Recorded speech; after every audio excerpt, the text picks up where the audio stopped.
గారు మనతో జాయిన్ అయ్యారు. నాగేశ్వర్ గారు నమస్కారం.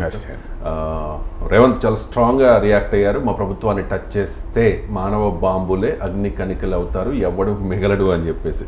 సో పదే పదే ఎక్కువగా బీఆర్ఎస్ నాయకులు ఆరోపణలు చేస్తూ ఉన్నారు. అలాగే బీజేపీ నుంచి లక్ష్మణ్ కూడా ఈ మధ్యకాలంలో కామెంట్ చేస్తూ ఉన్నారు, పార్లమెంట్ ఎన్నికల తర్వాత డబుల్ ఇంజిన్ సర్కార్ వస్తుంది అంటూ. సో పదే పదే ఈ టైప్ ఆఫ్ కామెంట్స్ చేయడం బహుశా రేవంత్ రెడ్డికి నచ్చి ఉండకపోవచ్చు, అందుకే ఇంత అగ్రెసివ్గా కామెంట్ చేశారు. ఒకసారి రేవంత్ రెడ్డి మాటలు ప్లే చేయండి. బైట్. కొడకల్లారా ఎవడన్నా టచ్ చేసి చూడండి, మా పాలమూరు బిడ్డలు అగ్ని కణికలై సౌండ్ మానవ బాంబులై నా కొడకల్లారా ఎవడన్నా మిగులుతే నేను చూస్తా అనుకుంటూరేమో, తమాషా చేస్తూరేమో. వానో వీనో సందులల్లా సకలగుల పెట్టి ఏదో చేద్దామని సౌండ్ ప్లీజ్. ఒక్కనొక్కని పండ పెట్టి తొక్కి పేగులు తీసి మెడలేసుకొని ఊరేగుతాం బిడ్డ ఎవడని ప్రభుత్వం మీదకి వస్తే. ఇది ఆసామాసి అల్లా తప్పకు వచ్చిన వాళ్ళం కాదు. వాళ్ళ అడవి నుంచి తొక్కుకుంటా ప్రగతి భవన్ లో ఉన్న నిన్ను కంచెలు బద్దలు కొట్టి బజార్లకి ఇచ్చిన బిడ్డను బిడ్డ ఇక్కడ నుంచి వచ్చినోని.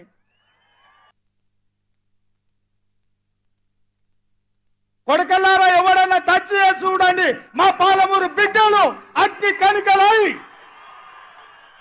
మానవ బాంబులై నా కొడకల్లారా ఎవడన్నా మిగులుతే నేను చూస్తా అనుకుంటూరేమో, తమాషా చేస్తూరేమో.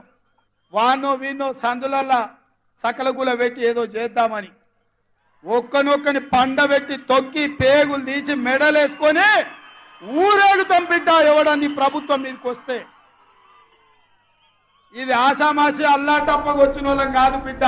రైట్. చాలా ఆగ్రహంతో ఊగిపోతూ రేవంత్ మాట్లాడారు సార్. బహుశా కష్టపడి తెచ్చుకుని ఆయన సీఎం అయ్యారు చాలా చిన్న స్థాయి నుంచి. బహుశా ఈ మధ్యకాలంలో ప్రతిపక్షాలు మాట్లాడుతున్న మాటలు ఆయనకి నచ్చి ఉండకపోవచ్చు, అందుకే ఆగ్రహానికి కారణం. ఆయన మాటలను ఏ రకంగా అర్థం చేసుకోవాలి అంటే నిరంతరం ఈ ప్రభుత్వం పడిపోతుంది అని బీఆర్ఎస్ నుంచి బీజేపీ నుంచి అంటున్నప్పుడు తన ప్రభుత్వం పట్ల తనకున్న కాన్ఫిడెన్స్ను కూడా ప్రజలకు చెప్పడం ముఖ్యమైన బాధ్యత అవుతుంది.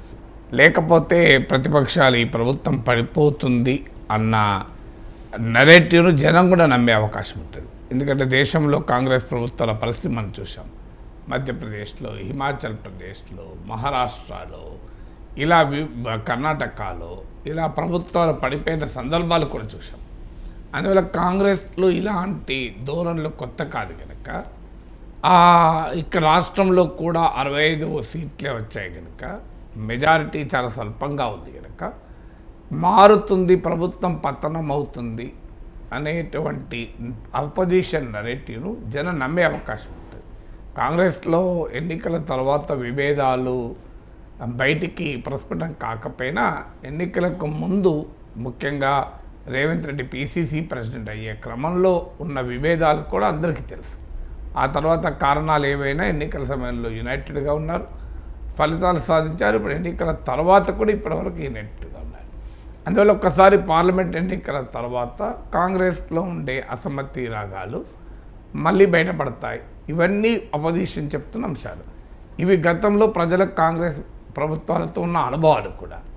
సో అందువల్ల పదే పదే ఈ ప్రశ్నలు ప్రతిపక్షాల నుంచి వస్తున్నప్పుడు ప్రజలు కూడా నమ్మే అవకాశం ఉన్నప్పుడు తమ ప్రభుత్వం సుస్థిరంగా ఉంటుంది అన్న హామీ ప్రజలకు ఇవ్వకపోతే రేపు పార్లమెంట్ ఎన్నికలు కూడా ఓట్లున్నావు.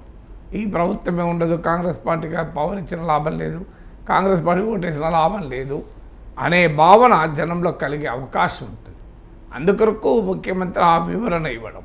అయితే దాంట్లో భాష, మానవ బాంబులు, కణికలు అంటే అదొక పొలిటికల్గా అగ్రెసివ్గా చెప్పడానికి వ్యక్తీకరించేటువంటి పదాలు తప్ప ఎసెన్స్ ఏంటి? ఈ ప్రభుత్వాన్ని కూల్చలేరు, ఈ కాంగ్రెస్ పార్టీ యునైటెడ్గా ఉంటుంది, ఈ ప్రభుత్వాన్ని కూల్చలేరు అన్న నెరేటివ్ బిల్డ్ చేయడం.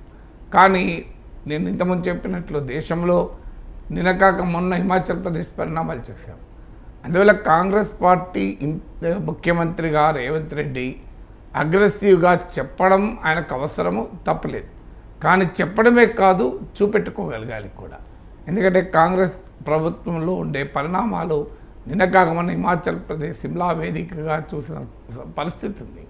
అందువల్ల ఈ పరిణామాలు రావు అని ఖచ్చితంగా రేవంత్ రెడ్డి ఎంత గట్టిగా చెప్పినా టచ్ చేసి చూస్తాం, చూడండి ఏమవుతుందా అంటే టచ్ చేసిన చోట ఏమైంది, కర్ణాటకలో ప్రభుత్వం పడిపోయింది బీజేపీ టచ్ చేస్తే, మధ్యప్రదేశ్లో బీజేపీ టచ్ చేస్తే కాంగ్రెస్ ప్రభుత్వం పడిపోయి జ్యోతిరాదిత్య సింధియా బీజేపీలో చేరి కేంద్ర మంత్రి, శివరాజ్ సింగ్ చౌహాన్ ప్రధానమంత్రి అయ్యారు, శివరాజ్ సింగ్ చౌహాన్ ముఖ్యమంత్రి అయ్యారు.